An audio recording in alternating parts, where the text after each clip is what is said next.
Hi guys, welcome to my channel. कैसे हैं आप सब। मेरा नाम है अनस और आज की इस वीडियो में हम जानेंगे कि डायरेक्ट और इनडायरेक्ट एक्सपेंस क्या होते हैं और इन दोनों में क्या डिफरेंस, क्या अंतर होता है। अब एक्सपेंस तो दोनों ही हैं, चाहे वो डायरेक्ट एक्सपेंस हो गए या फिर इनडायरेक्ट एक्सपेंस हो गए। खर्चे तो दोनों ही हैं, बट ऐसा क्या रीज़न है, ऐसी क्या वजह है जिसकी वजह से एक को हम डायरेक्ट एक्सपेंस कहते हैं और दूसरे को इनडायरेक्ट एक्सपेंस कहते हैं। तो आज के इस वीडियो में हम यही जानेंगे कि डायरेक्ट और इनडायरेक्ट एक्सपेंस क्या होते हैं। अब यहाँ पर हम बात करें अगर बिज़नेस की, तो यहाँ पर मेनली दो तरह के बिज़नेस हो सकते हैं। पहला बिज़नेस तो कुछ इस तरह हो सकता है कि वो सीधा सीधा बना बनाया माल ख़रीदता हो और फिर उसे अपना प्रॉफिट मार्जिन रख करके मार्केट में रीसेल कर देता हो। ठीक है, यानी वो बना बनाया माल ख़रीदता हो और फिर उसे प्रॉफिट मार्जिन रख करके अपना मार्केट में बेच देता हो। पहला बिज़नेस तो इस तरह हो सकता है। दूसरा बिज़नेस इस तरह हो सकता है कि वो बना बनाया माल ना ख़रीद करके, फिनिश प्रोडक्ट ना ख़रीद करके खुद प्रोडक्शन करता हो। ठीक है, वो रॉ मटेरियल लेता हो और फिर उससे खुद प्रोडक्शन करके खुद एक प्रोडक्ट बनाता हो और फिर उसे मार्केट में बेचता हो। तो ये दो तरह के बिज़नेस हो सकते हैं। तो डायरेक्ट एक्सपेंसेस क्या होते हैं, डायरेक्ट खर्चे क्या होते हैं। डायरेक्ट एक्सपेंसेस वो सारे एक्सपेंसेस होते हैं, वो सारे खर्चे होते हैं जो कि एक बिज़नेस किसी भी सामान को ख़रीदते टाइम या फिर किसी सामान का प्रोडक्शन करने के दौरान जो भी खर्चे एक बिज़नेस के द्वारा किए जाते हैं, वो सारे ही एक्सपेंसेस डायरेक्ट एक्सपेंसेस होते हैं। ओके। अब डायरेक्ट एक्सपेंसेस बहुत से हो सकते हैं, जैसे कि purchases, freight, commission on purchases, wages etcetera. ये सारे ही हमारे डायरेक्ट एक्सपेंसेस होते हैं। अब जैसे परचेजेस, ठीक है, हमने सामान ख़रीदा, तो सामान ख़रीदा तो उसमें जो भी एक्सपेंसेस आए, ठीक है, तो वो भी हमारा कैसा एक्सपेंस हो जाएगा, डायरेक्ट एक्सपेंस। फ्रेट, जब हमने सामान ख़रीदा, ठीक है, फ्रेट यानी भाड़ा।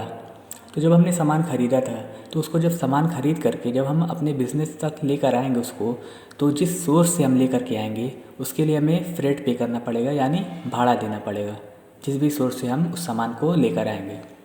ठीक है, तो फ्रेट भी हमारा डायरेक्ट एक्सपेंस में आता है। उसी तरीके से अब हो गया कमीशन ऑन परचेजेस। जैसे कि जब हमने सामान ख़रीदा होगा तो हो सकता हो कि हमने कुछ कमीशन पे किया हो। ठीक है, जब हमने सामान परचेज़ किया हो तो उस दौरान उस वक्त हो सकता हो हमने कमीशन पे किया हो, तो कमीशन एक्सपेंसेस, कमीशन भी हमारा कैसा एक्सपेंस हो जाएगा, डायरेक्ट एक्सपेंस। इसी तरीके से वेजेस। अब अगर कोई फैक्ट्री है, ठीक है, तो उस फैक्ट्री में अगर प्रोडक्शन करना हो तो हमें लेबर की ज़रूरत पड़ेगी। ठीक है, लेबर ही तो प्रोडक्शन करेंगे, वही तो सामान बनाते हैं।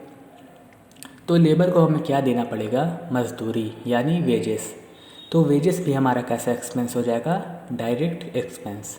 ये सारे ही एक्सपेंसेस हमारे डायरेक्ट एक्सपेंसेस होते हैं, क्योंकि ये डायरेक्टली हमारे सामान को ख़रीदने से या फिर सामान का प्रोडक्शन करने से जुड़े हुए हैं। ठीक है, सामान को बनाने से जुड़े हुए हैं, तो इसीलिए ये सारे एक्सपेंसेस डायरेक्ट एक्सपेंसेस होते हैं।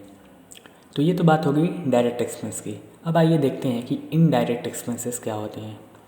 अब आफ्टर प्रोडक्शन, यानी प्रोडक्शन के बाद एक प्रोडक्ट को, एक सामान को बेचने के लिए, उसको प्रमोट करने के लिए या फिर किसी बिज़नेस को और अच्छी तरीके से चलाने के लिए, किसी बिज़नेस को और स्मूथली ऑपरेट करने के लिए जो खर्चे एक बिज़नेस के द्वारा किए जाते हैं, वो सारे ही एक्सपेंसेस इनडायरेक्ट एक्सपेंसेस होते हैं।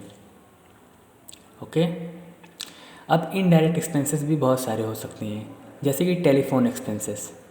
ओके, टेलीफोन एक्सपेंसेस, उसी तरीके से एडवर्टीज़मेंट एक्सपेंसेस, सैलरीज़ एक्सेट्रा। ये सारे ही हमारे कैसे एक्सपेंसेस हैं, इनडायरेक्ट एक्सपेंसेस हैं, क्योंकि ये एक्सपेंसेस डायरेक्टली सामान को ख़रीदने से या फिर सामान का प्रोडक्शन करने से नहीं जुड़े हुए हैं। ठीक है, जैसे टेलीफोन एक्सपेंसेस, हमने कस्टमर सर्विस देने के लिए अपने बिज़नेस में टेलीफोन रखा, तो उसके लिए भी जो एक्सपेंस हम पे करेंगे टेलीफोन के लिए, वो सारे हमारे कैसे एक्सपेंस होंगे, इनडायरेक्ट एक्सपेंस हो जाएंगे। ठीक है, हमने अपने प्रोडक्ट का एडवर्टीज़मेंट कराया, ठीक है, तो एडवर्टीज़मेंट भी हमारा कैसा एक्सपेंस हो जाएगा, इनडायरेक्ट एक्सपेंस हो जाएगा। ओके, उसी तरीके से एडवर्टीज़मेंट के बाद आ गया हमारा सैलरीज़। ठीक है, हमने सामान को बेचने के लिए, सामान को और लार्ज स्केल पे भेजने के लिए, अगर हमें सामान बेचना है, ठीक है, सामान को सेल करने के लिए हमें किसकी ज़रूरत पड़ेगी? स्टाफ की ज़रूरत पड़ेगी। तो स्टाफ को हमें क्या पे करना पड़ेगा? सैलरी देना पड़ेगा। तो सैलरी भी हमारा कैसा एक्सपेंस हो जाएगा? इनडायरेक्ट एक्सपेंस हो जाएगा, क्योंकि ये सारे एक्सपेंसेस, ये सारे खर्चे डायरेक्टली सामान को ख़रीदने से या फिर सामान का प्रोडक्शन करने से नहीं जुड़े हुए हैं। इसलिए ये सारे एक्सपेंसेस, ये सारे खर्चे हमारे इनडायरेक्ट एक्सपेंसेस होते हैं। ओके, तो गाइस आई होप कि आपको समझ में आया होगा कि डायरेक्ट और इनडायरेक्ट एक्सपेंस क्या होते हैं और इन दोनों में क्या डिफरेंस, क्या अंतर होता है। तो गाइस बस आज के लिए इतना ही, मिलते हैं नेक्स्ट वीडियो में। तब तक के लिए गुड बाय, टेक केयर।